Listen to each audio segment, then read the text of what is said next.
Hai, selamat datang di channel Anita Rahmanchan. Dukung channelku ya dengan cara subscribe, like, comment, and share sebanyak-banyaknya ya. Satu lagi, bunyikan loncengnya agar kalian dapat update terbaru dari novelku. Terima kasih.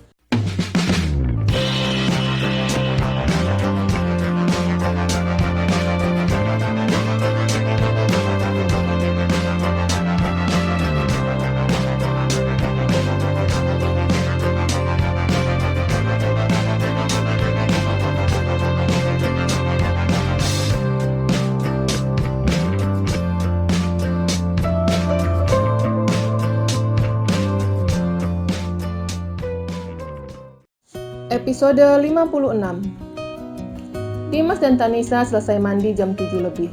Tentunya mendapatkan tatapan tajam dari Ibu Iin. Wanita parubaya itu malu, karena pria sedari tadi sudah menunggu pengantin. Tapi yang ditunggu malah enak-enakan di kamar. Di tempat lain, Tami bingung, karena akad nikahnya diadakan pada tanggal yang sama dengan Tiara. Bu, bukannya akad nikah seharusnya kemarin, dan sekarang resepsi? Tanyanya ke ibunya. Iya seharusnya, tapi hari ini sekalian akad nikah pagi dan resepsi siang, jelas ibunya. Tami lega, karena dia bisa menghadiri acara temannya besok. Tami mengenakan kebaya putih dengan kain jari batik. Dia terlihat sangat cantik, tidak pernah menggunakan riasan membuat wajahnya terlihat berbeda. Wah, cantik banget, ujar adiknya ketika melihat kakaknya selesai dirias. Kak Arif sudah datang tuh, ujar adiknya lagi. Dokter Arif bukan kakak. Tami memperbaiki penyebutan yang diberikan adiknya. Ya, sama saja dong. Kalau di rumah sakit dokter, tapi di sini Kak Arif, saut adiknya. Tami ditinggalkan di kamar seorang diri. Dia tidak diizinkan bertemu dengan mempelai pria sebelum mereka sah. Di kamar Tami terlihat gugup. Kalau ada Aneska dan Tiara, pasti aku tidak seperti ini. Gumamnya sembari menghubungi temannya. Mbak Tami, teriak Tiara dari ujung ponselnya.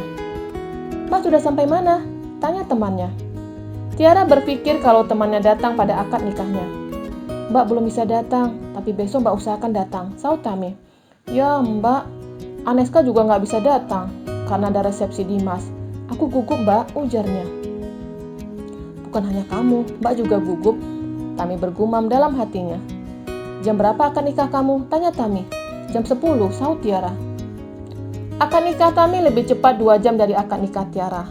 Dan pintu kamar diketuk. Adiknya Tami menghampirinya. Mbak, ayo keluar, aja adiknya. Tiara, nanti Mbak hubungin lagi, ujarnya dan menutup ponselnya. Mbak dan Kak Arif sudah halal, ujar adiknya. Hah? Tami gugup yang tadinya berdiri, sekarang kembali duduk. Loh, ayo, aja adiknya. Cepat banget, ujar Tami. Memangnya, Mbak mau berapa lama akad nikahnya? Tanya adiknya. Kamu gak berbohong kan? Tanya Taminya. Ye, ngapain juga harus berbohong, saut adiknya. Ayo, ibu dan bapak sudah menunggu, terutama suami Mbak Tami, kode adiknya sembari memegang tangan mbaknya. Dengan terpaksa Tami ikut, tapi ketika mendekati pintu kamar, tapi bohong, ujar adiknya dan membuat Tami marah dan mencubit lengan si bungsu. Kamu ya, serunya marah. Judes amat pengantin wanitanya. Kalau Kak Arif tahu judes, pasti nggak bakalan mau sama mbak, ujar adiknya. Adiknya Tami meninggalkannya di kamar seorang diri. Dia benar-benar gugup. Di tempat lain, tepatnya di kediaman Dimas. Para tamu undangan terlihat sudah memadati tempat resepsi.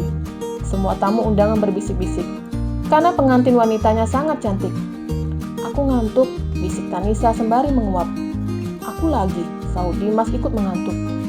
Oma dan Ibu Iin memperhatikan pengantin yang terus-terusan menguap. Oma menghampiri Ibu Iin. Jam berapa mereka bangun?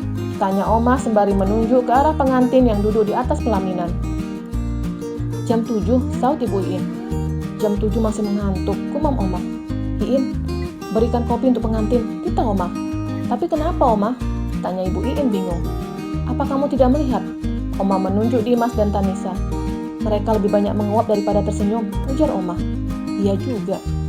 Ibu Iin meminta keluarganya untuk membuatkan kopi untuk pengantin. Dan setelah selesai dibuat, wanita parubaya itu membawa ke atas pelaminan. Apa ini Bu? Tanya Dimas. Obat kuat, saut ibunya asal. Dimas melongo sembari melirik istrinya. Tanpa pikir panjang, Tanisa langsung menghabiskan 1 gelas miliknya. Rasanya seperti kopi, gumam Tanisa. Ayo minum, ujar Ibu Iin ke anaknya. Dimas bingung, Tanpa obat kuat, istrinya sudah sangat kuat. Apalagi dengan obat kuat, dia tidak bisa membayangkan berapa malam harus melayani istrinya. "Mas, minum," ujar ibunya. Akhirnya Dimas meminum kopi, yang di pikirannya memang obat kuat. Tanisa menyenggol bahu suaminya. "Aku dan kamu sudah minum obat kuat, jadi nanti malam lagi ya," bisik Tanisa. "Apa kamu gak lelah?" tanya suaminya berbisik, dan pengantin itu masih diperhatikan Oma. "Lihat," ujar Oma ke Aneska sembari menunjuk ke pengantin. "Iya, Oma." "Tadinya pengantin menguap, terus sekarang malah mengobrol," ujar Oma. "Bagus dong, daripada kemarin malam mereka seperti bermusuhan, jalan berjauhan, dan tidak mau saling berpegangan," saut Aneska. "Kalau sudah ada obat kuat, mana mungkin aku lelah," saut Tanisa berbisik. "Apa hubungan kita hanya sekedar bersetubuh?" tanya Dimas. "Maunya kamu? Hubungan kita seperti apa?" tanya Tanisa balik. Dimas tidak ingin menanyakan balik, dia sudah tahu jawabannya. "Baiklah, aku layani kamu, tapi aku pastikan kamu akan mencintaiku." Pintu kamar diketuk. Tami masih duduk di pinggir tempat tidur. Ibunya datang menghampirinya. "Ayo keluar," aja ibunya. "Tapi Bu," ujarnya gugup. "Iya, ibu tahu kamu gugup." Ibunya menggandeng tangan anaknya menuju ruang tamu. Di ruang tamu telah kumpul semua anggota keluarga beserta Tuan Kadi. Tami didudukkan di sebelah Dokter Arif. "Kalian telah sah menjadi suami istri," ujar Tuan Kadi, dan menyerahkan beberapa surat yang harus ditandatangani Tami. Dokter Arif melirik istrinya, begitupun dengan Tami. "Tami," bisik ibunya yang memperhatikan anaknya melamun. Menolak tentu tidak bisa, karena secara agama dan hukum mereka telah sah menjadi suami istri. Tidak ada pilihan lain, akhirnya Tami menandatangani surat-surat itu. Tami diperintahkan untuk menyalami tangan suaminya. Dia menyalami seperti biasa. Tidak ada mencium punggung tangan suaminya. "Tami, cium punggung tangan suami kamu," bisik ibunya. Dokter Arif mengulurkan tangannya, dan Tami harus menghela nafasnya sebelum mencium punggung tangan suaminya. Dia mencium punggung tangan suaminya, dan Dokter Arif mengecup dahi istrinya. Tentu membuat Tami kaget. "Duh, kenapa harus mengecup dahi? Nanti lama-lama ciumannya turun ke bawah," gerutu Tami dalam hati. Semuanya telah didokumentasikan oleh fotografer. Acara akad nikah telah selesai, dan akan dilanjut acara resepsi pada siang hari. Karena waktu resepsi ada beberapa jam lagi, pasangan itu bisa beristirahat sejenak. Ibunya Tami membawakan makanan untuk pengantin ke kamar. "Ada baiknya kalian makan dulu, nanti kalau sudah resepsi tidak akan sempat makan," ujar wanita parubaya itu sembari berlalu keluar kamar anaknya. "Selamat, kita telah sah," ujar Dokter Arif tersenyum yang diam-diam mengambil foto istrinya. Menurutnya, istrinya sangat membuatnya pangling. Tami tidak menjawab ucapan suaminya. Dia merasa malu dan terus menundukkan kepalanya. "Sebagai bakti pertama seorang istri, ada baiknya yang pertama kamu lakukan menyuapi suami kamu," ujar Dokter Arif. Mendengar ucapan aneh suaminya membuatnya langsung mengangkat kepalanya. "Dok, jangan aneh," gerutunya. "Siapa yang dokter?" tanya Dokter Arif. "Anda kan dokter," sahut Tami. "Di rumah sakit iya dokter, tapi di sini saya suami kamu, jadi rubah sebutan untuk saya," ujar Dokter Arif. Tami mendengus kesal. "Maaf, saya belum mempersiapkan panggilan cocok untuk Anda," sahut Tami pelan. "Apa perlu saya ajarkan?" tanya Dokter Arif ke istrinya. "Nggak perlu, saya akan memanggil nama Anda, tidak ada embel-embel dokter di depannya," sahut Tami. "Tidak, saya tidak setuju. Panggil suami atau panggil saya dengan sebutan Mas," ujar Dokter Arif. Tami menghela nafasnya secara kasar. "Baik Mas," sahut Tami sembari merapatkan giginya. "Dan saya akan memanggil kamu adik," ujar Dokter Arif. "Nggak perlu, panggil saja Tami," dia menolak. "Saya terlalu tua dipanggil adik," jelas Tami. "Itu perasaan kamu saja. Menurut saya, kamu masih muda dari saya," ujar suaminya dan membuka mulutnya memberikan kode untuk disuapi. "Kamu punya tangan," ujar Tami dan mendapatkan tatapan tidak enak dari suaminya. "Maksudku, Mas punya tangan, kenapa tidak makan sendiri?" ujar Tami serasa ingin muntah ketika mengucapkan kata Mas. "Justru permintaan saya ini akan mendapatkan pahala buat kamu," jelas Dokter Arif. Mengingat akan banyak pahala seorang istri kepada suami, salah satunya menuruti kemauan suami, jelasnya. "Iya, saya akan menyuapi Mas." Tiara menyuapkan sendok ke mulut suaminya. "Kamu tidak makan?" tanya suaminya. "Masih kenyang," sahutnya menolak. Oh, Dokter Arif makan sangat lahap. Apalagi ini pertama baginya makan disuapi oleh seorang gadis. Ponsel Dr. Arif berdering. Ya halo, sahut Dr. Arif menyalakan speaker. Dok, kapan datang? Tanya Zidan. Dr. Arif melihat gerak bibir istrinya. Kata Tami besok, sahut Dr. Arif. Dengan cepat Tami langsung mencubit suaminya.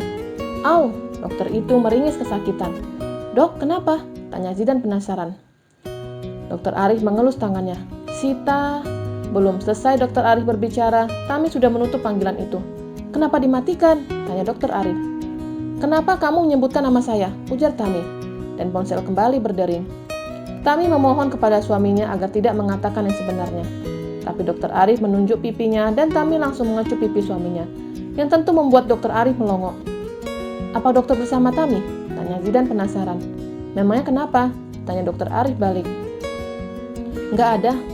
Tami juga datang besok, jadi saya berpikir kalau kalian janjian, jelas Zidan. Besok saya datang. Dr. Arif menutup panggilan itu dan menatap istrinya. Kamu ternyata genit, ujar Dr. Arif. Apa maksud mas? Tanya Tami bingung. Kenapa kamu mencium pipi mas? Tanya Dr. Arif balik. Kan mas yang menunjuk ke arah pipi dengan imbalan harus dicium, jelasnya. Wah salah, mas hanya sedang menggaruk pipi yang gatal, bukan minta kamu untuk mencium, jelasnya bohong. Dr. Arif sedang mengerjai istrinya. Maaf, Tami merasa malu. Jangan-jangan kamu yang pertama akan mengambil perjaka mas, ujarnya mengerjai Tami. Tami membulatkan mulutnya. Enggak, saya janji, adik janji gak akan melakukan hal itu. Tami merasa benar-benar malu. Iya, mas percaya. Sebagai balasan karena sudah menyuapi, sekarang mas akan menyuapi kamu, ujar Dr. Arif. Oh gak perlu, saya bisa. Tami menutup mulutnya. Dia merasa kaku harus menyebutkan dirinya adik. Gak boleh begitu, menolak suami dosa. Apalagi ini masih urusan kecil, sudah ditolak. Apalagi urusan kasur ditolak, bisa dilaknat malaikat. Tami langsung membelalakkan matanya. Menurutnya itu kode untuk melakukan hubungan badan bersambung.